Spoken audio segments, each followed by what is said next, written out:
we saw this glow of light, just this kind of a halo of a light, just kind of beaming out.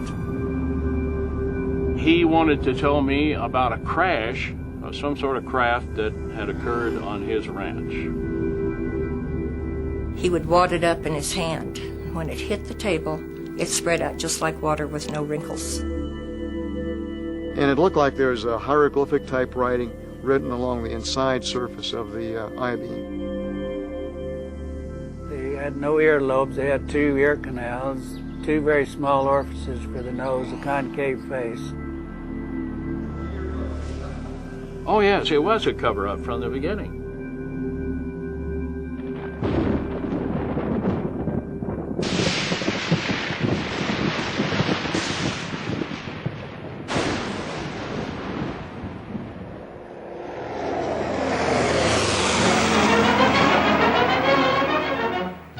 Roswell, New Mexico, 1947.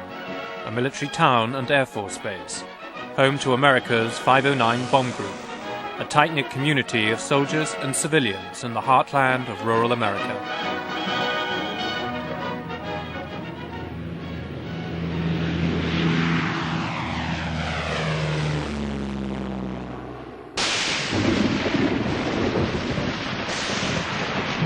In the summer of 1947, the whole of America was gripped by a wave of sightings of flying saucers. In Roswell, there were many witnesses to a strange light in the sky.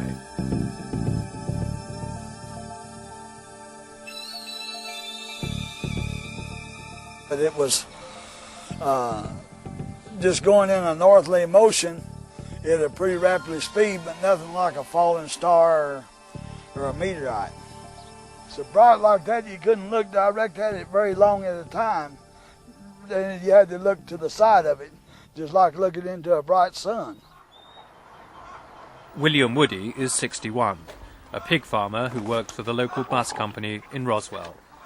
He remembers to this day what he saw on the night of the 4th of July, 1947. I was 13 years alive, and that was the first time I'd ever seen anything like that. We got in the old truck one morning and headed north out 285 just to see if we could locate it. Every exit or path off of the highway was blocked off with the military sentries, and said that it was under investigation and nobody was allowed to go either east or west off of the highway.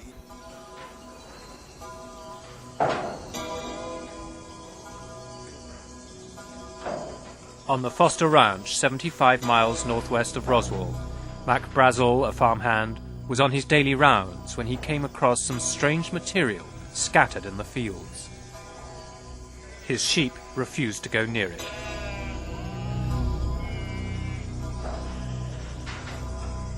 Unable to identify what it was, Brazel travelled 20 miles to show his nearest neighbour what he had found. Loretta Proctor is 83 and still lives on the same ranch near Corona, north of Roswell. She remembers Brazel arriving on horseback with a collection of strange material. He showed us this piece that looked like plastic or wood of some kind, and he said that there was some metallic-looking stuff that when you crushed it, it just straightened right back out. It wouldn't stay crushed. And there was some beams or something that he said had kind of pinkish purple printing on it. Well, we told him it's probably a UFO and he should report it.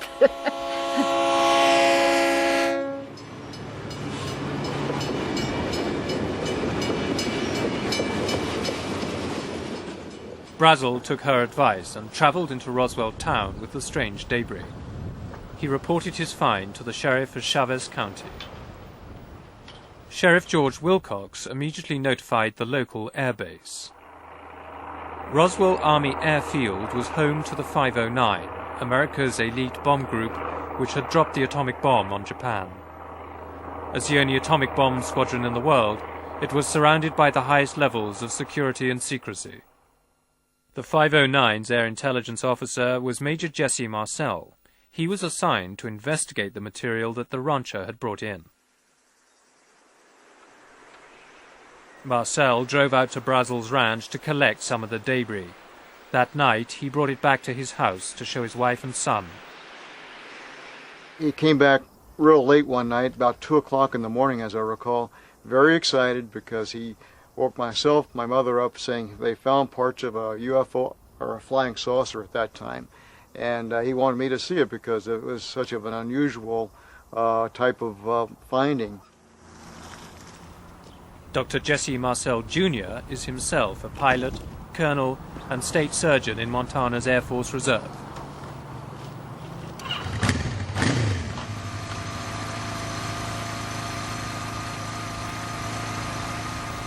In 1947, he was 12 years old, but he vividly remembers the extraordinary nature of the material he saw that night in Roswell. As I recall, the most unusual part of the debris that I saw was the I-beam fragments, or what I recall as being I-beam, because they were very light, very strong, and they had some writing along the inside surface of this. And that was the thing that really set this apart from anything I'd ever seen before. Dan Dwyer and his colleagues in the Roswell Fire Brigade were also involved. The firemen were shown some remarkable material with curious properties. Dwyer's daughter Frankie was in the station at the time and remembers picking it up. When I would wad it up, it was like I had nothing in my hand. I couldn't feel it touching my skin. It was real weird. You drop it on the table and it was just like water, the way it would spread out. Meanwhile, Major Marcel brought the material he'd recovered back to Roswell Army Airfield. The commanding officer, Colonel Butch Blanchard, surprisingly ordered his public information officer, First Lieutenant Walter Haut, to issue an astonishing statement to the press. I was instructed by Colonel Blanchard to put out a press release which in effect stated that we had in our possession a flying saucer. In essence, it said that we have in our possession a flying disc. It was picked up on a ranch, and I can't remember if I said northwest of Roswell, brought into town by Mac Brazel, a ranch foreman, and the material was flown to higher headquarters, 8th Air Force, General Ramey. It was an announcement that stunned the world. The London Daily Telegraph reported that although no details were given of the craft, the Air Force claimed that it was of a flimsy construction, like a box kite. A small town in America had become the center of the world's attention. There was a tremendous amount of excitement because here I am, a little country editor in a small city in New Mexico, talking to Paris and Rome and London and Tokyo, and I can't remember all of them. Spent the whole afternoon on the phone. And I know that my counterparts at the Roswell paper and probably at the radio stations did the same. But there was a lot of excitement.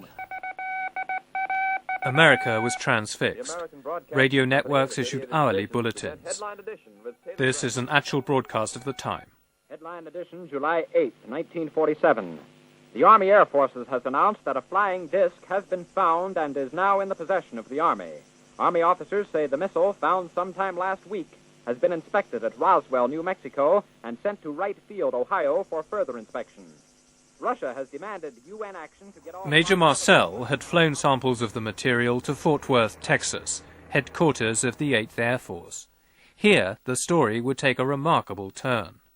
General Roger Ramey, the commanding officer there, called a press conference in his office. In front of photographers, he invited Major Marcel to display the material he had brought from Roswell.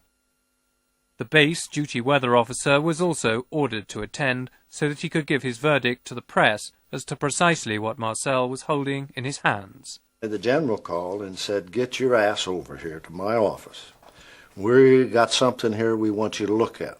And aye, sir. And he says, "If you've got a car, fine. If you haven't, get one. Get the first means of transportation and get over to my office."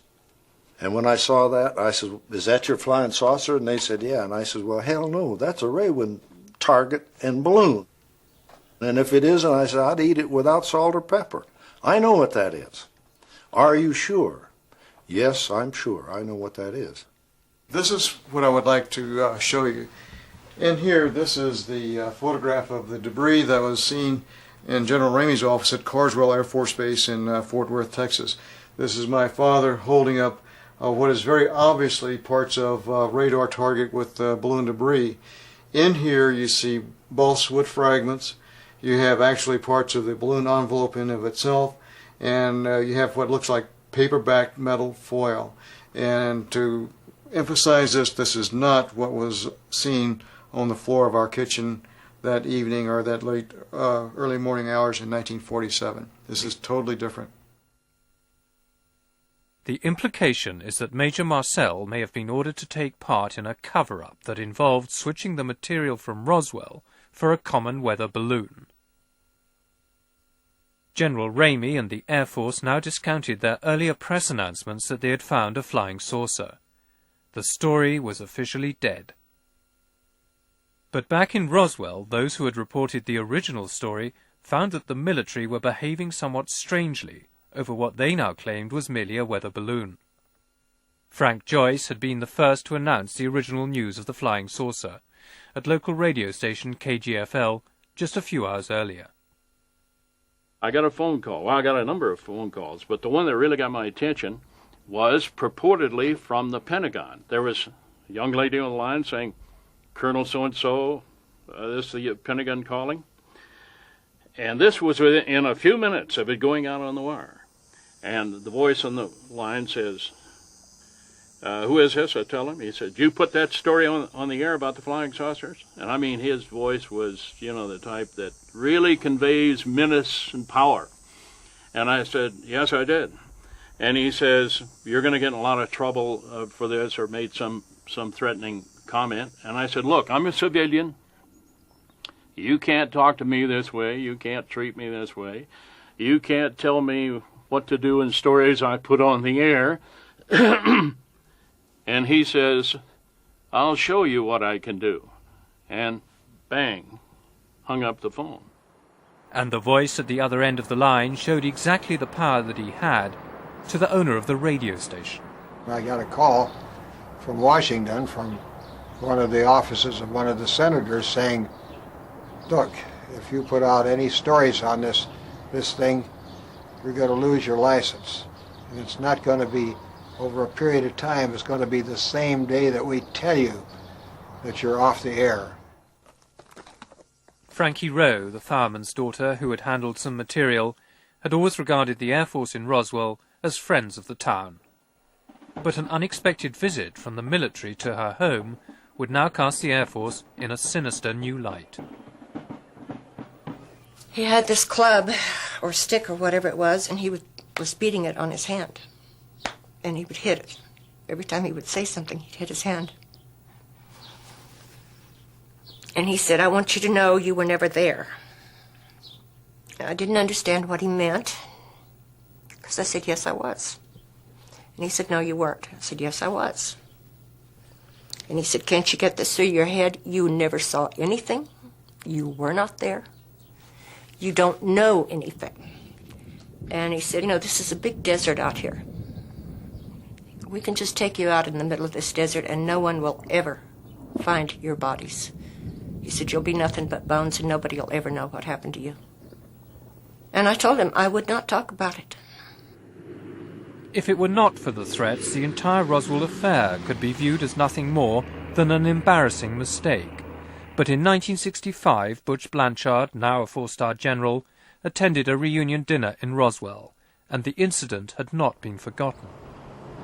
He had been the commander here in 1947, and I was at a table with the general and several other locals when they were interrogating him about the 1947 incident, and he declined to answer any of the questions, except he did comment that it was the damnedest thing he'd ever seen.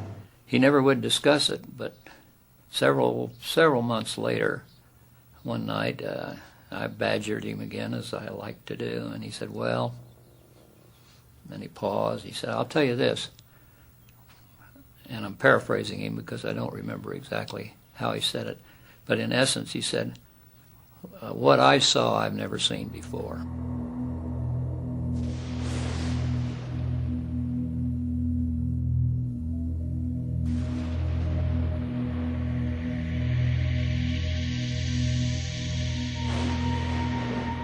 For 30 years, the Roswell incident remained a dark secret. Town and military maintained an uneasy silence.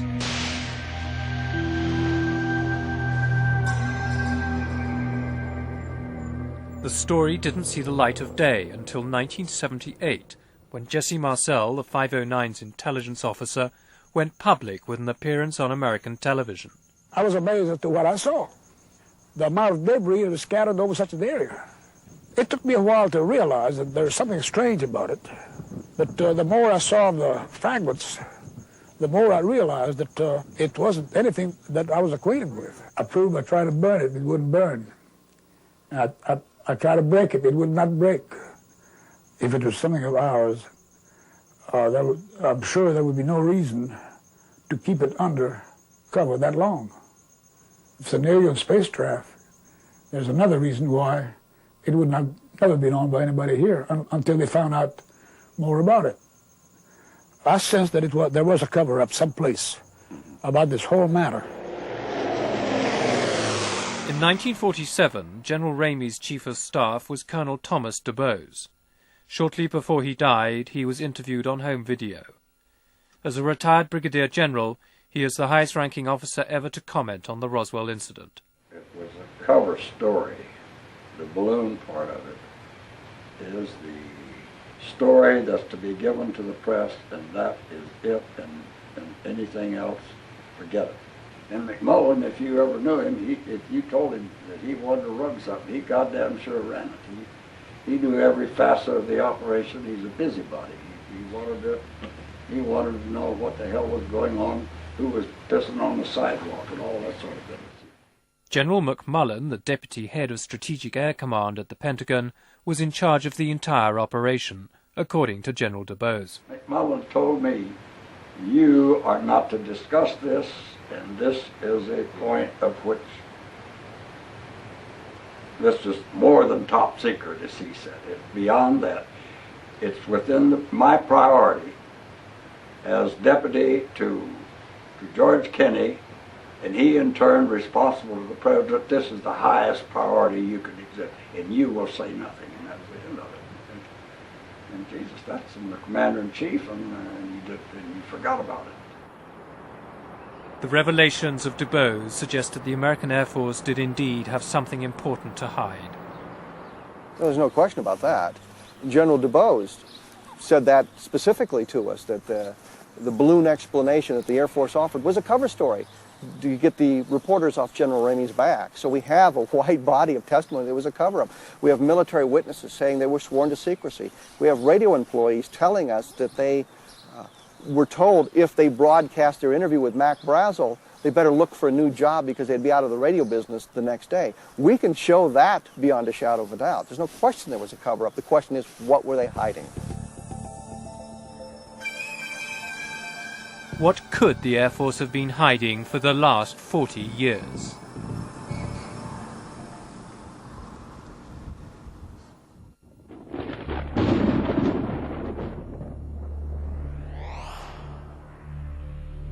One man who may hold the key to the Roswell mystery is Frank Kaufman. Kaufman claims that in 1947 he was a master sergeant in personnel at Roswell Army Airfield.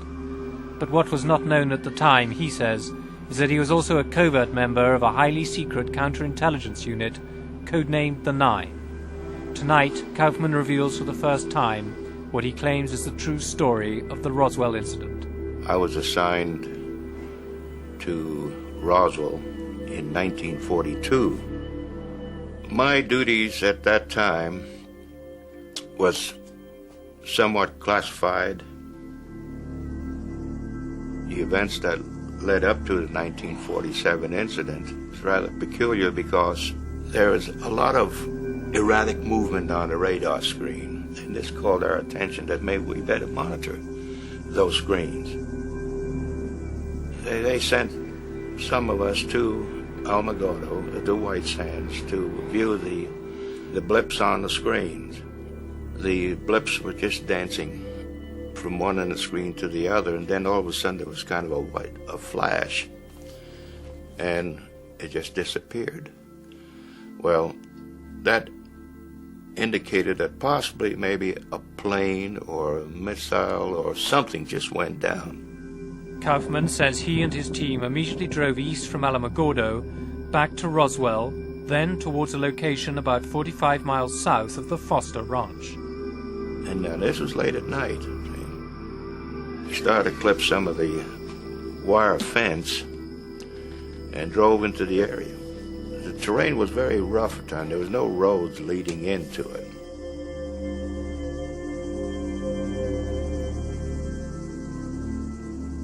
We saw this glow of light, just this kind of a halo of a light, just kind of beaming out. We got to, I guess, maybe 200 yards, maybe 300 yards from where it was. And we learned right then and there it wasn't a plane, it wasn't a missile, it was kind of a strange-looking craft that was embedded in the arroyo. See? The size of the craft, I would say possibly maybe around 20, 25 feet in length, and it was open and kind of halfway, and one body was thrown up against the wall of the arroyo. The other one was half in and half out of the craft. And when we got in close, we noticed that there were probably 3 others inside the craft. Then we radioed in back to the base to have a truck, a flatbed, and a crane and everything else just come out to the site, and we prepared everything to clear everything off. Frank Kaufman provided us with what he claims is a copy of his official report on the Roswell incident. A top-secret document containing observations and sketches of what he saw at the time.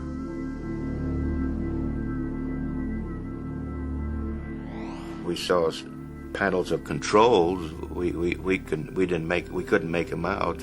They were writings. We didn't know what it.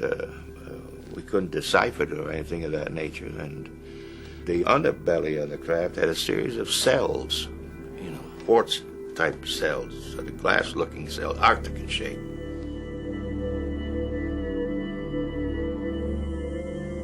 This is the actual site where Kaufman says he saw the strange craft for the first time. This is an artist's impression of the aliens based on Kaufman's own descriptions. We noticed one thing, that deterioration was beginning to set in on one of the bodies of the hands. We noticed the hands of skin trying to shrivel up, and that's the reason why we put them in the bags real in a hurry and got them out to the base hospital. They called the mortuary here to find out if there was anything that they could preserve the bodies with. The base also inquired about the availability of child-sized coffins, and later there was another call to the town undertaker.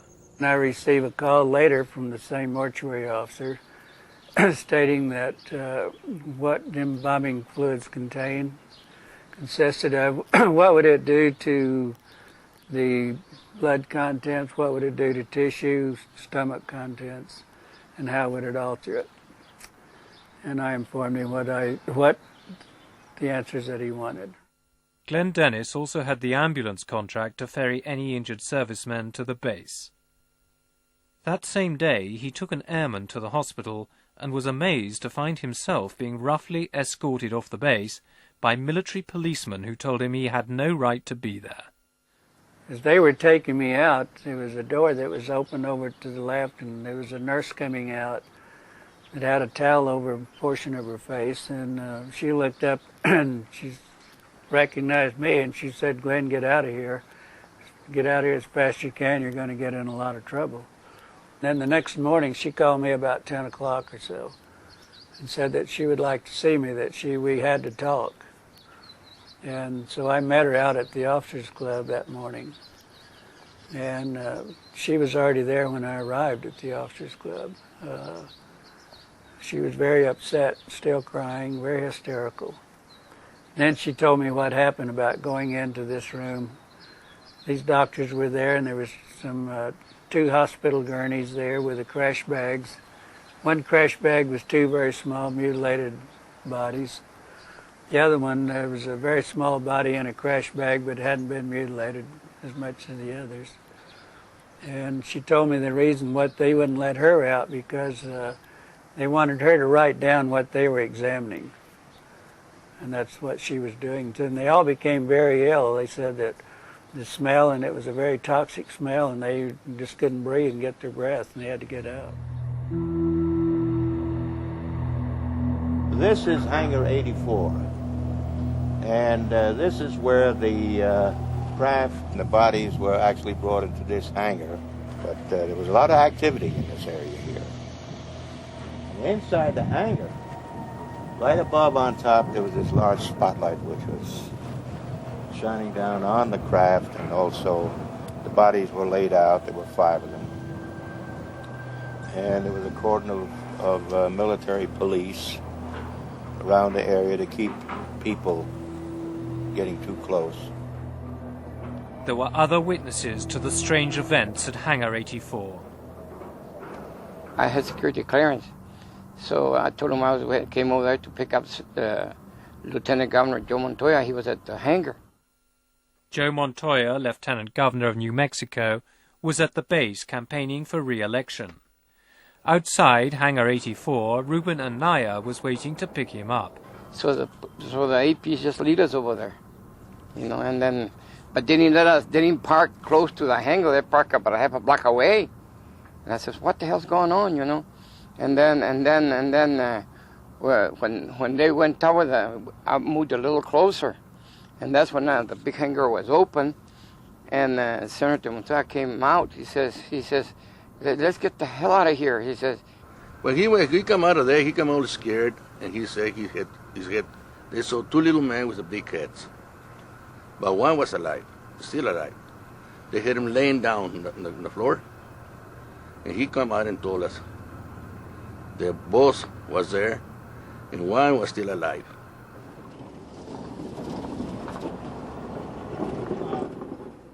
There were other witnesses with strange reports of aliens.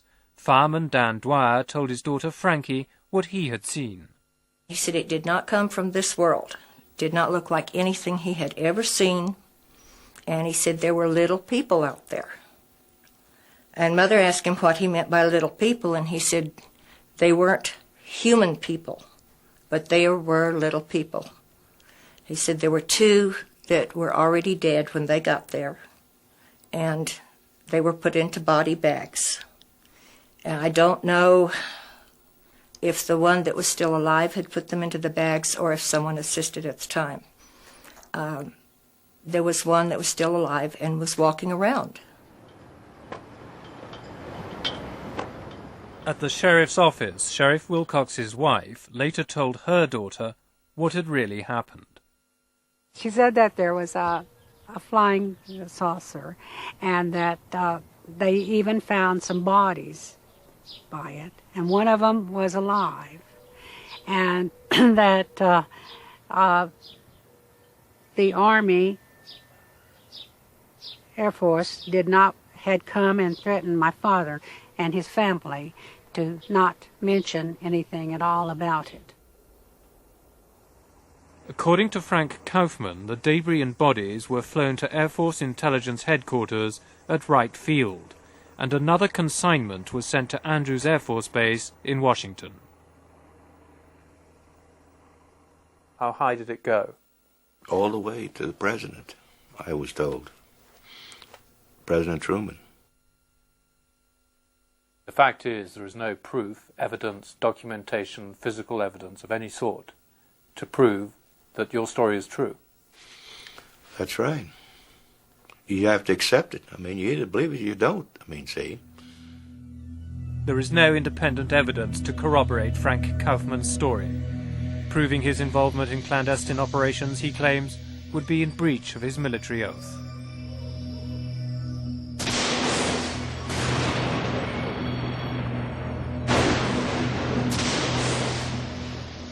The lack of tangible evidence has been a consistent feature of the Roswell incident. Then earlier this year, a sensational film allegedly shot by an American military cameraman appeared in London. Our cameraman says that the crash happened in June. He was sent down to White Sands on the 2nd of June 1947, and that they'd spent a week and a half clearing up the area. He also explains that when they first arrived at the site, the area had been cordoned off, and that no one went anywhere near the vehicle. The ground surrounding the vehicle was hot. He said the creatures were all laying by the side, holding onto these oblong boxes which they wouldn't let go. And after a few hours, when the military moved in, the instruction was to move away all the loose debris and the creatures.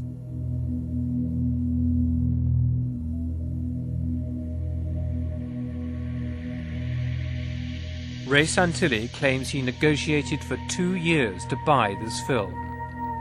He's the only person who knows the identity of the cameraman who shot it. According to Santilli, the poor quality is explained by the circumstances under which it was photographed. When he tells you that the camera had no zoom facility, when he tells you that he was wearing the same outfit as the surgeons, and when he says that these cameras had a fixed focus, and when they moved in, then there was no way of controlling the focus, and it was possible. He was steaming up inside the costumes, and he was trying to operate the camera to the best of his ability. You just have to accept it.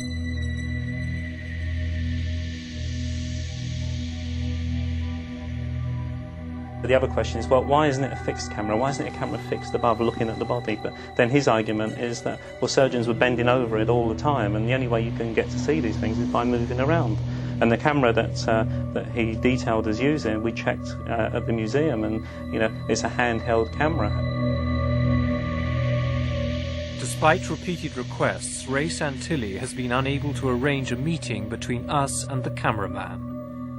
So far, we have no real proof of his existence.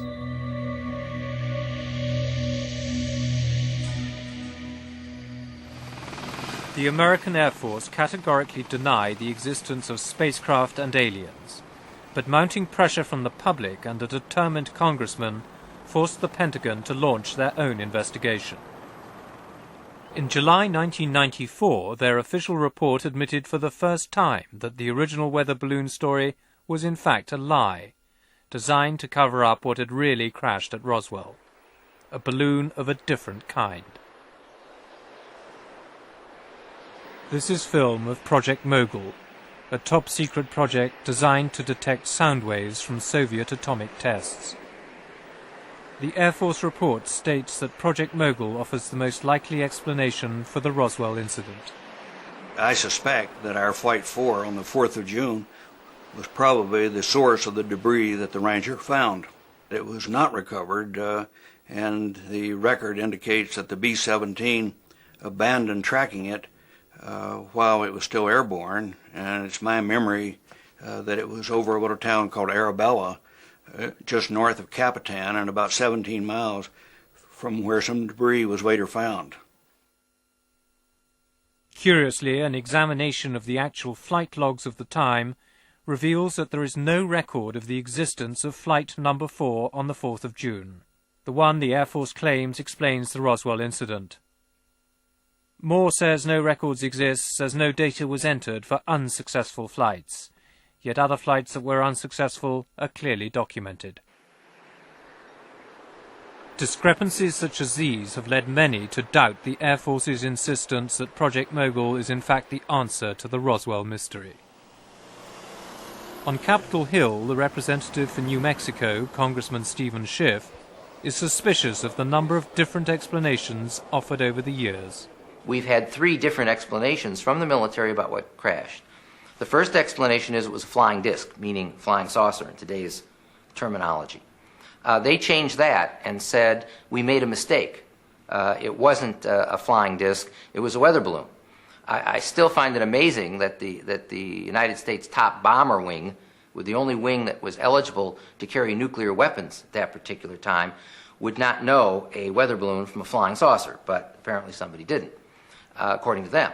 So we then had the second explanation that this was a weather balloon, and we now have the third explanation that this was part of a highly classified radiation detection experiment. So we have 3 separate explanations as to what crashed, but no dispute that something crashed. If it wasn't a balloon, what did crash at Roswell? A flying saucer or something else? And how does the controversial Alien film relate to the Roswell mystery? New Mexico is the most secret state in the Union. Historically, its deserts and skies have been the center for more highly classified and secret scientific projects than any other place on Earth. The suspicion is that some strange top-secret military experiment could lie behind the Roswell mystery.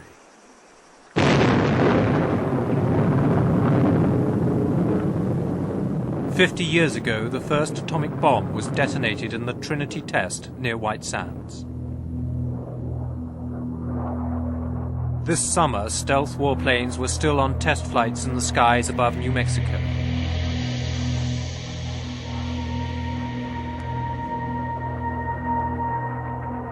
And almost half a century earlier, their predecessor, the Flying Wing, was also seen in these skies.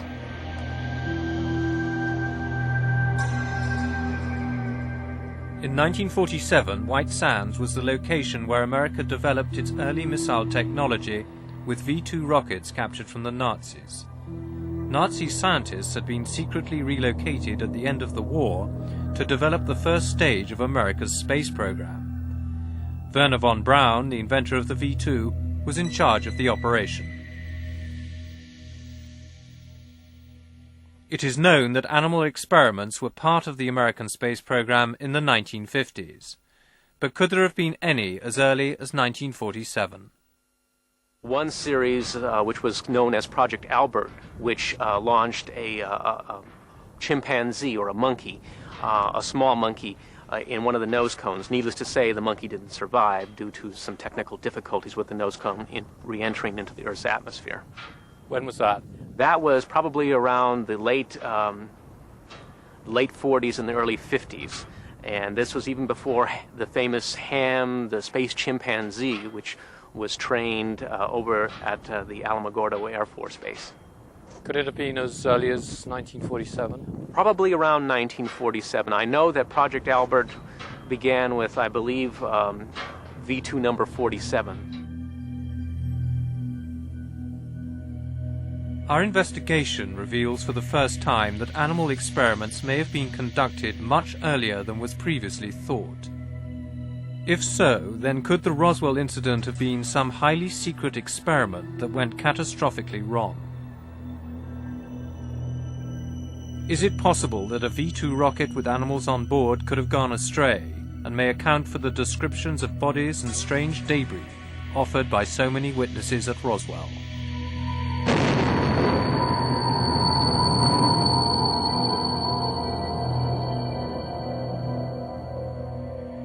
Could the metal with the curious properties at the Foster Ranch have come from a crashed V-2?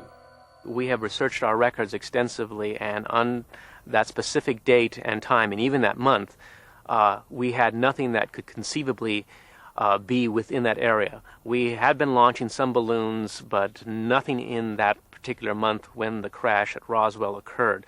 And all of our rockets that we did launch could be accounted for during that time period, and there was nothing that White Sands had available at that time that could reach that far over to Roswell. As far as White Sands is concerned, we're pretty clean on this incident. If the military authorities are to be believed, the records rule out the possibility of a crashed V-2. But the military admitted lying before to cover up something more secret. It is this possibility which leads many to believe that the cover-up continues. And according to Ray Santilli, the cameraman of the alleged alien autopsy seems to offer a tantalizing clue. They're not alien creatures as far as he's concerned. He just calls the creatures freaks all the time. He says they've got no reason to be here, and he says he doesn't know what they are. Our cameraman's a very religious guy. He just refuses to believe. And he was there at the time, he saw everything that happened, but he refuses to believe that these are extraterrestrials. He just says that, it's just some goddamn experiment, and that's it. He just calls them freaks. You have to remember, this is a cameraman that was there at White Sands with the Trinity experiments as well. It appears that lots of weird and wonderful things happened at that time. As well as the autopsy, there is footage of strange debris, allegedly recovered at the site of a crashed space vehicle. Whatever the Santilli film represents, there is no question it demands serious investigation. These symbols bear some resemblance to actual letters. V-I-D-E-O, video.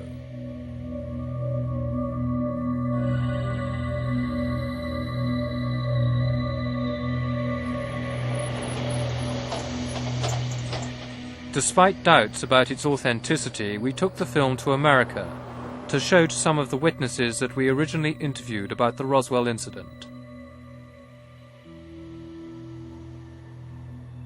The symbols are vaguely consistent with my memory, since I can't be absolutely sure though, but they certainly could be consistent with what I saw. The differences would be the size and the fact that the ones I saw were not raised above the level of the beam.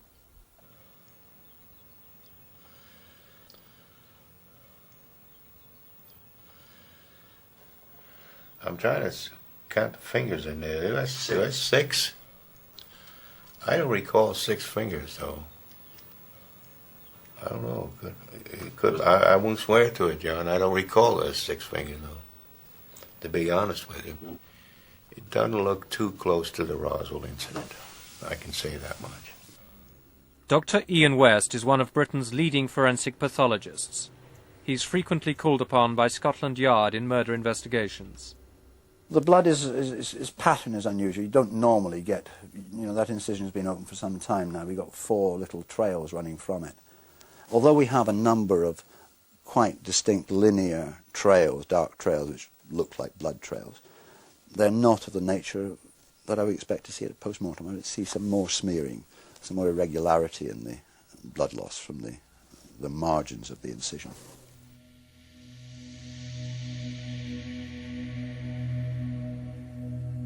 One has seen one distinctive organ removed from the upper central abdominal region. It's of the size of a liver, but it's not of the liver shape, and it's not in the liver position. I've seen no intestines that I can distinguish. I can't distinguish the thoracic organs. It certainly doesn't resemble, from what one can see here, any human remains that I've ever seen. There's just no evidence to say this is definitely nothing on the film which makes me say this is definitely a hoax. My feeling is that probably about 98% feeling is that this is probably a man-made hoax. I have, as I say, a 2% area where I don't know. In my opinion, I think it's a special effect. It's man-made. It's a good special effect. It's not going to be a cheap item. It's going to be, a few $100,000 probably. It's difficult to say when something like that could have been made. Certainly in the 60s they were doing things at Hammer which were very similar.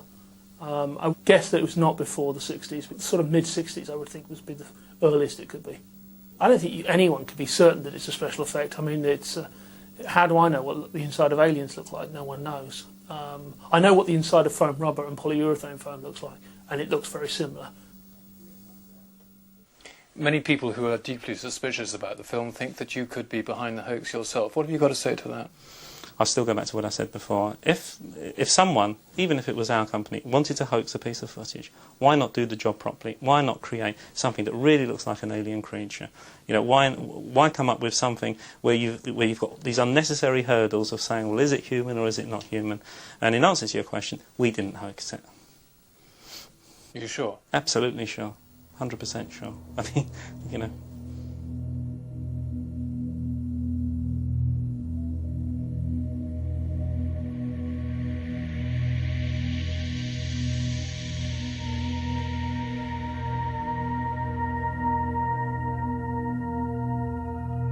As of this moment, there is no conclusive evidence to prove that the film is either genuine or a hoax. Establishing its provenance is a critical factor in moving the Roswell mystery closer to resolution. One vital step would be to have the film chemically analysed by a photographic laboratory. Are you going to provide proper film extract which can be properly tested by Kodak, which has proper images on it? I'll provide you with a film. I'll provide you with what I can, which will be a film with image, and the only way that I can do that is by securing some film from the collector that bought the first autopsy, which is currently en route to us. So far, no suitable film extract has been provided for laboratory tests. But we continue to press for it.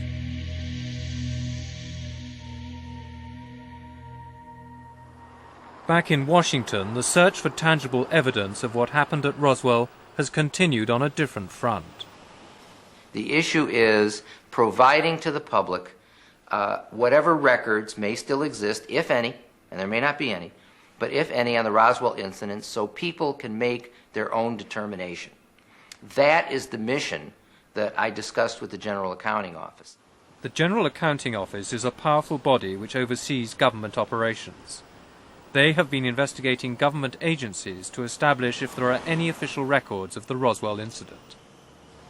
In July this year, the GAO reported that the Air Force had destroyed their records relating to Roswell. For conspiracy theorists, it sounds all too convenient. But one man who would know if Roswell ever figured in secret files is Frederick Durant. In 1952, he investigated the whole question of flying saucers for the CIA. If there had happened in 47, we would have known about it in 52 or 53 when I was involved. And I truly believe that we had the best information available in the intelligence community, including the White House and the National Security Council. And the investigation would certainly have, in fact, it was not even considered in the Blue Book because it was meteorological balloon wreckage. But you are absolutely convinced that what you have told us what you saw and that is 100% accurate? I am absolutely 101,000%. It's the truth. The whole truth and nothing but the truth? That's right. As Ripley would say, believe it or not. For nearly 50 years, the Roswell incident has defied all attempts at rational explanation. In the world of UFO mysteries, it has become the most celebrated of them all. In the absence of any physical evidence, it all comes down to a question of faith. In the course of our investigation, we have encountered a wilderness of fact and fantasy. Credible witnesses relate incredible tales with apparent sincerity. Incredible characters make outlandish claims that cast grave doubt on their own rationality.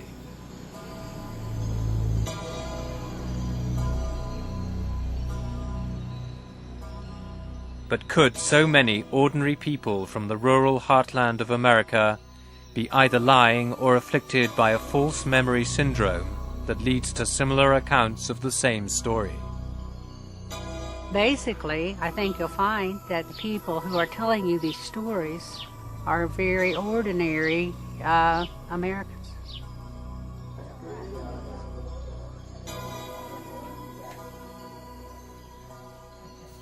I know it happened. I know it was real. The threats were real. I think that they're covered up some, and I think they should tell the truth to the public now. Today, the Roswell incident remains shrouded in mystery. The Air Force insists that there are simply no secrets to conceal. Yet in a final twist, a source close to the Pentagon has informed us that secret documents have now come to light, and that in the next few months a new report will finally explain the mysterious accounts of strange bodies. It is just possible that the riddle of the Roswell incident may yet turn out to be a cosmic Watergate. General Ramey describes the object as being of flimsy construction, almost like a box type. He says that it was so battered that he was unable to determine whether it had a disc form, and he does not indicate its size. Ramey says that so far as can be determined, no one saw the object in the air, and he describes it as being made of some sort of tin foil. Other Army officials say that further information